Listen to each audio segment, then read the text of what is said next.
हो सकता है आप लोग 65-70 के भी न हुए हों, और इसीलिए मैं ये मान के चलता हूं कि आप सब मेरे सब साथी हैं, हम साथी हैं। आप लोगों की आयु 60 वर्ष हुई से पहले आप निश्चित रूप से एक परिवार का पालन पोषण जब कर रहे थे तो आपके ऊपर जिम्मेवारियां थी, आप निभा रहे थे। जैसे ही आप 60 वर्ष के हुए हैं तो निश्चित रूप से मन में कुछ तकलीफों का एहसास भी होना शुरू हो जाता है। आपका अपना परिवार है, बेटे बेटियां, बहुएं हैं, दामाद हैं, भाई बहन हैं, वो एक परिवार है। लेकिन जब मैं आप सबको देखता हूं तो मुझे भी आभास होता है कि मैं भी एक परिवार रखता हूं, लेकिन मैंने अपने उस छोटे दायरे में कभी परिवार को नहीं माना। मैंने माना है कि पूरे हरियाणा की जनता, 2,87,00,000 लोग, लगभग 72 लाख परिवार, ये सब मेरा परिवार है। और इस नाते से आप मेरे परिवार के साथी हैं, मेरे भाई बहन हैं। अब आपकी तकलीफ जब बढ़ती है तो उस तकलीफ को मैं भी महसूस करता हूं कि किस प्रकार की तकलीफें 60 वर्ष की आयु के बाद हो जाती हैं। इन तकलीफों को दूर करने के लिए हमने एक प्रोग्राम तो बहुत शुरू किए हैं, परिवार के नाते भी, व्यक्ति के नाते भी।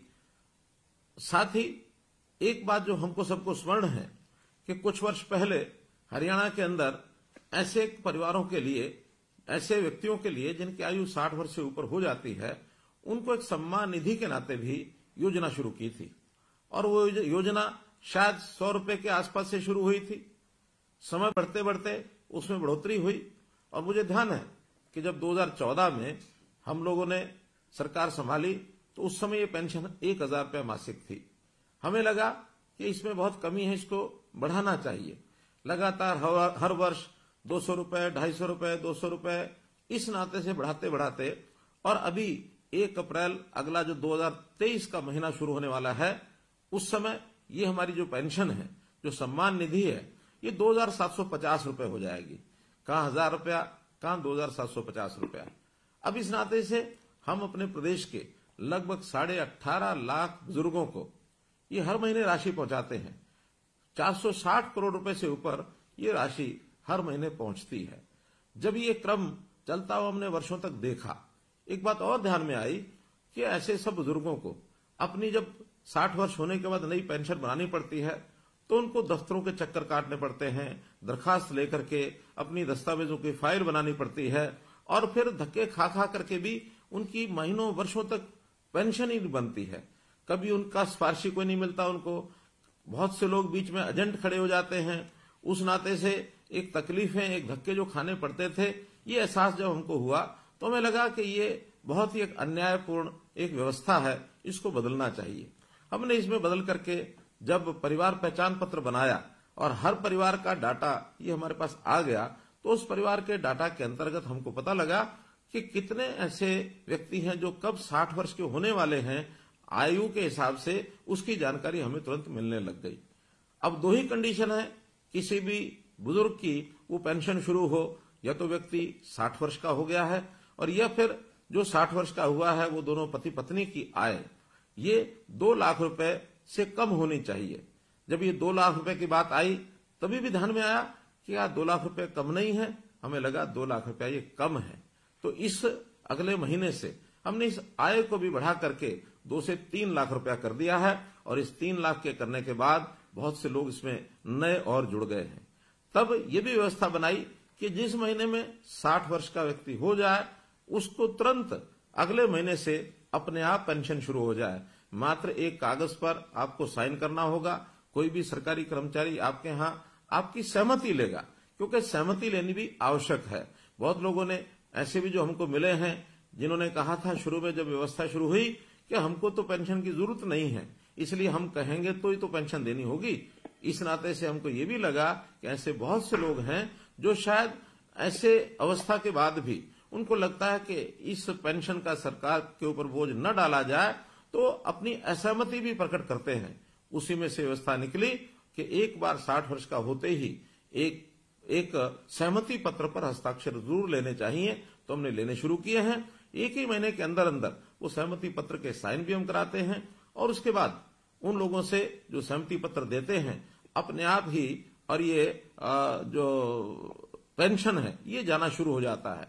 हमने लगभग 6 महीने पहले इस व्यवस्था को शुरू किया था और इन 6 महीनों में 16,500 लोगों को और ऑटोमेटिकली अपने आप पेंशन मिली। तो ऐसे जो 16,500 लोग हैं, आज मैं उन सब 16,500 लोगों से उनके साथ टेलीफोन का संपर्क करके और ये बातचीत कर रहा हूं। निश्चित रूप से आपके मैं अनुभव भी बाद में सुनना चाहूंगा कि इस ऑटोमेटिक पेंशन बनने में कहीं आपको कोई कठिनाई तो नहीं आई है। मेरा पूरा विश्वास है कि ये कठिनाई नहीं आई होगी। अगर कोई आई भी होगी तो इसको हम तुरंत जो है दुरुस्त भी करेंगे, ठीक भी करेंगे। अब ये तो ऑटोमेटिक पेंशन बनने की बात है, लेकिन हम लोगों ने इस पेंशन को जो पहले से बनी हुई है उसमें भी लगभग 18.5 लाख परिवार जो मैंने बताए हैं उनको हम ये पेंशन दे रहे हैं।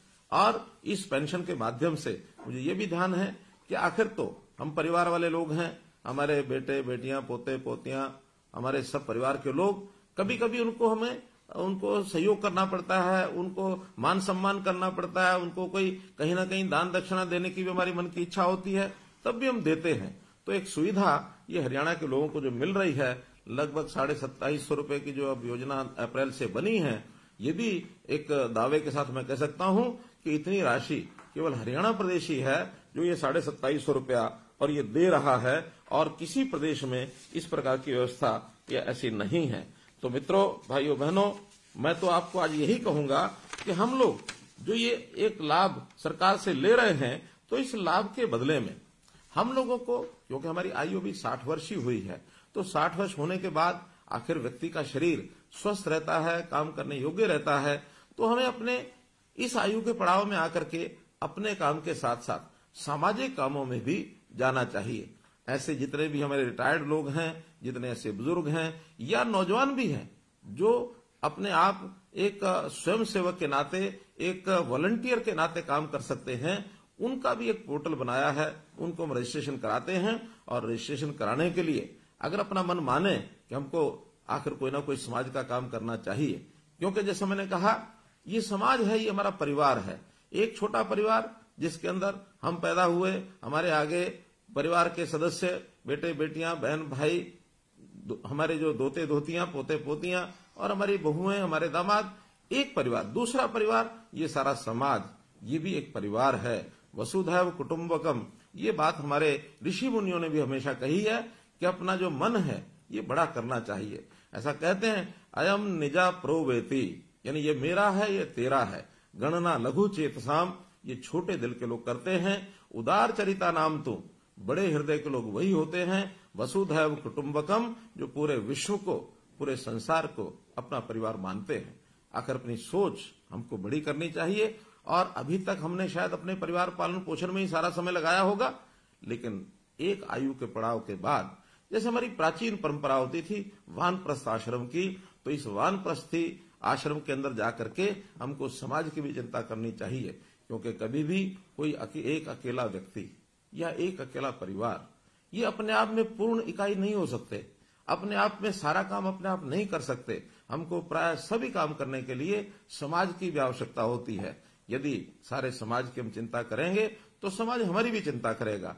तो इसलिए वॉलंटियर बनने के लिए हमने जो पोर्टल बनाया है, उस पोर्टल के बारे में मैं बताता हूं। उसका नाम है samarpan.gov.in, अंग्रेजी का ये शब्द है।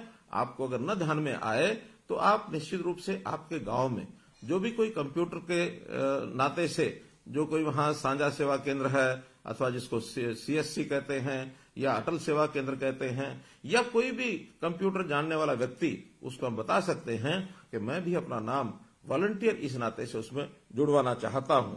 तो इस नाते से हम और वॉलंटियर बन सकते हैं। हमने इस प्रकार की सेवाएं बहुत, जो खास करके बुजुर्गों के लिए तो शुरू की हैं, समाज के हर वर्ग के लिए हम परिवार पहचान पत्र के माध्यम से उनकी योग्यता के, उनकी क्षमता के हिसाब से, उनकी स्थिति के हिसाब से, खास करके आर्थिक स्थिति के हिसाब से बहुत सी योजनाएं हमने शुरू की हैं। हमने इस परिवार पहचान पत्र के अंदर जितने भी नागरिक हैं, अर्थात 2,87,00,000, इनको 6 भागों में बांटा है। 0 से 6 वर्ष तक जब बच्चे होते हैं, बहुत छोटे बच्चे, आखिर उनकी भी संभाल करनी होती है। हमने महिला एवं बाल कल्याण विभाग के नाते से उनको ही जिम्मा सौंपा है। हमारी आंगनवाड़ी वर्कर्स, हमारी आशा वर्कर्स, हमारे जो क्रैच हैं, हमारे जो स्कूल हैं, जहां जहां ये बच्चे पढ़ सकते हैं, और जो हमारा इनके स्वास्थ्य को ठीक रखने के लिए या इनको कोई आगे बीमारी न लगे उसके लिए टीकाकरण करने के लिए ये विभाग उनका काम करता है। ऐसे ही 6 वर्ष से लेकर के और 16-18 वर्ष तक ये जो एक हमारे बालक परिवारों के, इनको स्कूल शिक्षा का जो विभाग है वो इनकी चिंता करता है कि ये सब बालक पढ़ने के लिए जाएं। कोई बच्चा ऐसा तो नहीं है जो किसी स्कूल में पढ़ नहीं रहा है, घर में ही रहता है, या उसको कोई स्वभाव के नाते से कोई कहीं गलत आदत तो नहीं लग गई है। तो हर बच्चे की संभाल करना ये इस विभाग के जिम्मे रहेगा। 18 से लेकर के 25 वर्ष तक हमारा जो उच्चतर शिक्षा विभाग है, जो उच्चतर शिक्षा में चाहे हमारी यूनिवर्सिटीज हैं, चाहे हमारे कॉलेजेस हैं, ये जो विभाग इन 18 से 25 वर्ष वालों की चिंता करेगा। या तो पढ़ाई करेंगे या फिर अपने हुनर को विकसित करने के लिए स्किलिंग डेवलपमेंट के नाते से ये उनकी चिंता करेंगे। कुछ लोग जो रोजगार करना चाहते हैं उनको रोजगार दिलाने की व्यवस्था करेंगे। तो ऐसे सब युवा, ये युवा अवस्था ऐसी होती है, इस समय संभालना बहुत जरूरी होता है, दिशा देना बहुत जरूरी होता है। तो हमारे युवक एक ठीक दिशा में काम करें, इनके लिए वो काम हम देते हैं उनको। इसी प्रकार 25 वर्ष से लेकर के 40 वर्ष तक ये ऐसे युवा होते हैं जो स्पोर्ट्स में काम करते हैं, जो कहीं ना कहीं नौकरी की तलाश करते हैं। तो इस नाते से इनके युवकों की गतिविधियों में ये भाग लें और हर किसी को अपने परिवार पालन के अंदर सहयोग करने के नाते रोजगार प्राप्त हो, ये काम हम उसके लिए भी करते हैं। ये भी हमारा जो यूथ अफेयर्स जो डिपार्टमेंट है, ये जो और स्पोर्ट्स डिपार्टमेंट है, वो लोग इनका पूरा ध्यान रखेंगे। इसी प्रकार 40 से 60 वर्ष तक का रेवेन्यू डिपार्टमेंट हमारा है, क्योंकि ये प्राय सब लोग अपने काम में लग जाते हैं। कोई छोटा काम करे, बड़ा काम करे, नौकरी करे, दुकान करे, उद्योग करे, इन सब के जिम्मे अपने परिवार का पालन पोषण होता है। इनको किसी प्रकार की कठिनाई न आए, ये भी काम उनके जिम्मे लगाया जाता है। तो सब लोग इस नाते से और व्यस्त रहें, सबको एक प्रकार से परिवार पालन के अंदर पूरा अवसर मिले।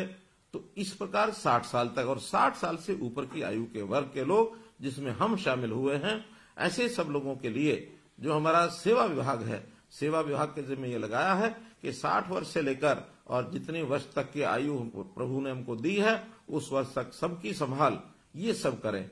विशेष तौर पर इन सब वर्गों के लिए स्वास्थ्य का विषय ऐसा है जो हर किसी के ऊपर लागू होता है कि स्वास्थ्य ठीक रहे, व्यक्ति स्वस्थ रहे, तंदुरुस्त रहे, और अगर कहीं अस्वस्थ होता है, बीमार होता है, तो उसका इलाज ठीक हो जाए। इलाज ठीक करने के नाते हमारे देश के प्रधानमंत्री विशेष तौर पर बहुत चिंतित है। गरीब परिवारों के लिए उनकी चिंता है कि कहीं ऐसा ना हो कोई गरीब परिवार किसी के इलाज कराने में इतना खर्च कर बैठे कि परिवार जो है वो कहीं उसकी कमर न टूट जाए, क्योंकि गरीब परिवारों को लाखों रुपए का इलाज का खर्च देना ये संभव नहीं है। इस नाते से उन्होंने हर गरीब परिवार के लिए 5 लाख रुपए तक का ये जो स्वास्थ्य बीमा है ये लागू कराया है आयुष्मान भारत के नाते। जब हमें ध्यान में आया कि केंद्र की स्कीम में तो हरियाणा के 15.5 लाख परिवार कवर हो रहे हैं, हमने उसमें अपनी एक योजना बनाई, चिरायु योजना, ताकि 1,80,000 रुपए तक की आय के जो परिवार हैं उन सबको इसका लाभ मिले। और इसमें 29 लाख से भी ज्यादा परिवार इसमें कवर हो रहे हैं। अब हमको ध्यान में आया आखिर 1,80 भी बहुत आय ऐसी है जिसमें शायद इससे ऊपर के लोगों को भी कठिनाई आएगी। तो इस वर्ष के बजट में हमने इस आय को बढ़ा करके 3 लाख रुपया प्रति परिवार ये आय रख करके और थोड़े से पैसे लेकर, थोड़े पैसे यानी 125 रुपया महीना अर्थात 1500 रुपया साल, इतना पैसा लेकर के भी उनकी जो स्वास्थ्य बीमा योजना उनको भी इसको ऑफर किया है ताकि वो इसको ले सके और परिवार के इस खर्च को बचा सके। अब ऐसे ही हमारे जो बुजुर्गों की स्थिति है, बुजुर्गों में एक वर्ग ऐसा है मित्रों जिनकी आयु 80 वर्ष से भी ऊपर हो गई है। तो इस 80 वर्ष से ऊपर के आयु के जो लोग हैं उनकी विशेष चिंता हमको करनी होती है। तो हमने अपने जितने भी वॉलंटियर्स हैं इनके जिम्मे ये लगाया है। वॉलंटियर्स वो जनता में से भी आते हैं और हमारे सरकारी कर्मचारी वो भी वॉलंटियर्स बन सकते हैं। हजारों की संख्या में ऐसे सरकारी कर्मचारी वॉलंटियर बने हैं। बल्कि मैं अपील करता हूं कि आप भी उनको ये कहें, जो हमारे सरकारी कर्मचारी आपके परिवारों के लोग हैं उनको कहें कि वॉलंटियर बनकर के ऐसे बुजुर्ग जिनकी आयु 80 साल से ऊपर हो गई है इनकी देखभाल करने के लिए कम से कम और कुछ ना करें महीने में एक बार जाकर उनका हालचाल पूछें। कोई अस्वस्थ है, कहीं किसी की परिवार के अंदर स्थिति ऐसी तो नहीं है कि परिवार में कोई देखभाल नहीं करता है, कोई अकेला तो नहीं रहता है, उसके कुशल क्षेम, उसकी बीमारी, उसका खान पान, उसको आवश्यकताएं जितनी होती हैं उसकी पूरी हो रही हैं कि नहीं हो रही हैं। क्योंकि ये भी लगभग 2.25 लाख परिवार ऐसे हैं, लोग ऐसे हैं जो 80 वर्ष से ऊपर हैं। तो इन 2.25 लाख लोगों की भी चिंता हमको करनी चाहिए। ये हमारे बुजुर्ग हैं और बुजुर्ग हमारे माता पिता के बराबर होते हैं, तो हम अपने माता पिता के बराबर बुजुर्ग 80 साल, 90 साल, 100 साल से भी ऊपर की आयु के लोग लगभग 3,500 लोग आज ऐसे हैं जिनकी आयु 100 वर्ष से भी ऊपर है। तो एक बहुत बड़ा ऐसा वर्ग है जिन्होंने सारा जीवन, चाहे अपने परिवार को पालते हुए भी जो सेवा की है समाज की, एक बहुत बड़ी सेवा है। तो हम आज उन बुजुर्गों को जरूर देखभाल करें। सरकार ने एक योजना बनाई है ऐसे बुजुर्ग जो अकेले रहते हैं, क्योंकि ये भी एक बड़ी संख्या है जो आज ध्यान में आता है कि 80 साल से ऊपर की उम्र है और अकेले रहते हैं। ये संख्या भी कम नहीं है। ये संख्या लगभग जो मेरी जानकारी है, ये लगभग 28,000 लोग ऐसे हैं जो अकेले रहते हैं और जिनकी आय वो लगभग 1,80,000 रुपए तक है। तो इनकी भी चिंता हमको सबको करनी है। तो ऐसे परिवारों को जो अकेले अकेले हैं, उनका बहुत मुश्किल है उनको अपने जीवन यापन करना, उनको परिवार की सहायता नहीं मिल रही है, या कई बार पारिवारिक छोटे मोटे विवाद होते हैं, उसके कारण से माता पिता को कई बार बच्चे भी दूर कर देते हैं, जो एक बहुत अच्छी बात नहीं है। बहुत इसको हमको संभालने की आवश्यकता है कि जिस परिवार को पाला पोसा बुजुर्ग ने, वो बच्चे उन परिवारों बुजुर्गों की जरूर उसकी देखभाल रखें, उनकी चिंता करें। आखिर उन्होंने आज तक हमको पाला है, आज जरूरत उनकी आवश्यकता है उनको सहायता करने की, तो हम सहायता करेंगे। एक वर्ग ऐसा हमको ध्यान में आया कि आयु भी 80 वर्ष से ऊपर है, अकेले रहते हैं और उनकी अपनी इनकम हमारे डाटा के हिसाब से 25,000 रुपए से कम है। ऐसे भी 3600 लोग हैं। अब ये 3600 लोगों की हालत क्या होती होगी? जब हमने इसका विचार किया तो हमने घोषणा की है कि अभी अप्रैल से इन सब लोगों के लिए जो वृद्ध आश्रय स्थल, सेवाश्रम, वरिष्ठ नागरिक सेवा आश्रम, इन सेवाश्रमों में उनको हम कहेंगे कि जाकर के वो वहां रहें, ताकि उनकी अपनी व्यक्तिगत कोई भी आवश्यकता है, चाहे वो बीमारी की है, चाहे उनके रहन सहन की, खाने पीने की, चाहे रहने के स्थान की, चाहे कपड़ों की, कोई भी आवश्यकता वो उनकी हम पूरी करेंगे। और ये सरकार की व्यवस्था में सब रहें, ताकि अगर वो सहमत होंगे उन सब को हम इन सेवा आश्रमों में रखेंगे। तो इस प्रकार मेरा तो आप लोगों से यही है कि हम लोग इन सब चीजों को समझते हुए, हम सामाजिक प्राणी हैं, तो समाज के नाते से हम लोग इन विषयों के ऊपर आगे बढ़ें। एक विषय जरूर मैं ध्यान कराना चाहूंगा कि बहुत लोग ऐसे भी हैं छोटे मोटे लालच के कारण से, कई बार तो वो परिवार के अंदर रहते हैं, फिर भी उनको लगता है शायद अलग फैमिली, अलग परिवार, इसका रजिस्ट्रेशन कराएंगे तो कोई लाभ हो सकता है, और उस छोटे लाभ के कारण से वो अपना रजिस्ट्रेशन अलग से करा लेते हैं। अब बड़ी हैरानी की बात है कि हमारे यहाँ अलग सिंगल फैमिली मेंबर जो परिवार जो ऐसे गिने हैं, वो लगभग 28,000, जैसे मैंने बताया है, ये 28,000 लोग 80 वर्ष से ऊपर के हैं जिन्होंने सिंगल फैमिली मेंबर अपने को कराया है। और जो सब मेंबर्स को लगा लिया जाए, यानी सिंगल मेंबर फैमिली आयु का ध्यान न रखे, तो ये लगभग 2.5 लाख से भी ऊपर हैं। तो इन सब लोगों को भी जरूर ध्यान करना चाहिए कि अगर हम सिंगल मेंबर फैमिली हैं, हमारी कोई और सहायता नहीं करता, हम अकेले रहते हैं किन्हीं भी कारणों से, तब तो ठीक है। अन्यथा परिवार में रहते हुए सिंगल मेंबर फैमिली इसका रजिस्ट्रेशन न कराएं, क्योंकि इनकी सबकी जांच तो होती ही है। आखिर कोई भी काम बिना जांच के वो आगे बढ़ने वाला नहीं है, इसलिए उस जांच करके ही हम चीजों को आगे बढ़ाएंगे। और कहीं ऐसा न हो कि आज अपने आप को आपने सिंगल मेंबर फैमिली रजिस्टर कराया है और कल को जांच में बात सत्य न पाई जाए, हमारा मेंबरशिप परिवार की वो समाप्त होकर के हमको वापस उसी मेंबर में जाना पड़े। ये कोई अच्छी बात नहीं है। आज ही हम लोग अपने आप को संभाल करके जो तथ्य हैं, जो उचित बातें हैं, उनको अगर हम दर्ज करेंगे तो मैं आपको विश्वास दिलाता हूं कि कोई गरीब परिवार है, उसकी हर प्रकार की चिंता, राशन कार्ड के नाते से ऑटोमेटिक राशन बनते हैं, राशन कार्ड बनते हैं, अब उसके लिए कहीं जाना नहीं पड़ता है। इसी प्रकार अगर किसी परिवार के सिर पर छत नहीं है, प्रधानमंत्री आवास योजना के अंतर्गत उनको मकान मिलता है। कोई व्यक्ति बीमार होता है तो उसको आयुष्मान के नाते या चिरायु योजना के नाते 5 लाख रुपए तक उसकी बीमा की भी चिंता हम करते हैं, उनके बच्चों की पढ़ाई की भी हम चिंता करते हैं, और तो और कोई व्यक्ति आगे चल करके भी बीमार न हो, उनकी स्वास्थ्य की जांच करने के लिए भी हमने एक योजना बनाई है, निरोगी योजना। अर्थात इसमें भी हर वर्ष या 2 वर्ष में कम से कम हर बार एक व्यक्ति का एक बार उसका स्वास्थ्य जांच जरूर हो, इसके लिए भी निरोगी योजना बनाई गई है। हमारे जितने भी सीएचसीज हैं, पीएचसीज हैं, हॉस्पिटल्स हैं, और अब तो हम इस काम में प्राइवेट जो अस्पताल हैं उनकी व्यवस्था भी कर रहे हैं, ईएसआई अस्पताल उनकी व्यवस्था को भी इसमें जोड़ा गया है, ताकि हर व्यक्ति का 25 तरह के जो टेस्ट हैं 2 साल में एक बार उसका जरूर हो जाए। अगर कोई छोटी बड़ी बीमारी मानो शरीर में पड़ी है, हमको पता ही नहीं लगता है, कहीं आगे चल करके वो भयंकर रूप ले, इससे पहले ही संभल जाए, और संभल करके उसकी छोटे मोटे की इलाज की जो बातें हैं उसको हम और अभी से कर पाए, व्यक्ति बीमार न हो, इसके लिए भी हमने जो है आयुष विभाग को सक्रिय किया है, ताकि हमारा रहन सहन, खान पान, हमारा शारीरिक व्यायाम, खेलकूद, इसकी ओर भी हमारे लोग जो हैं वो आगे बढ़ें, ताकि आखिर तो बीमार ही क्यों हो, बीमार न हो, इसके बहुत लाभ हैं। बीमार होने के बाद इलाज तो कराने के लिए खर्च होगा ही होगा, हमारा समय बर्बाद होगा, हम काम करने से भी गए। मानो अगर 1 महीना इलाज के लिए हमको लगाना पड़ता है, तो 1 महीना आखिर काम का जो नुकसान है, हमारा अपना भी नुकसान है, परिवार का भी है, देश का भी है। इसलिए स्वस्थ रहें, अस्वस्थ न हो, इस पर भी हम पूरी योजनाएं बना रहे हैं। तो मित्रों, आज जो है इस नाते से मैंने उन्हीं बंधुओं से बातचीत की है जिन लोगों की पेंशन की नई योजना बनाई हमने, ओल्ड एज पेंशन, वृद्ध अवस्था पेंशन, इसके नाते जिनको ऑटोमेटिकली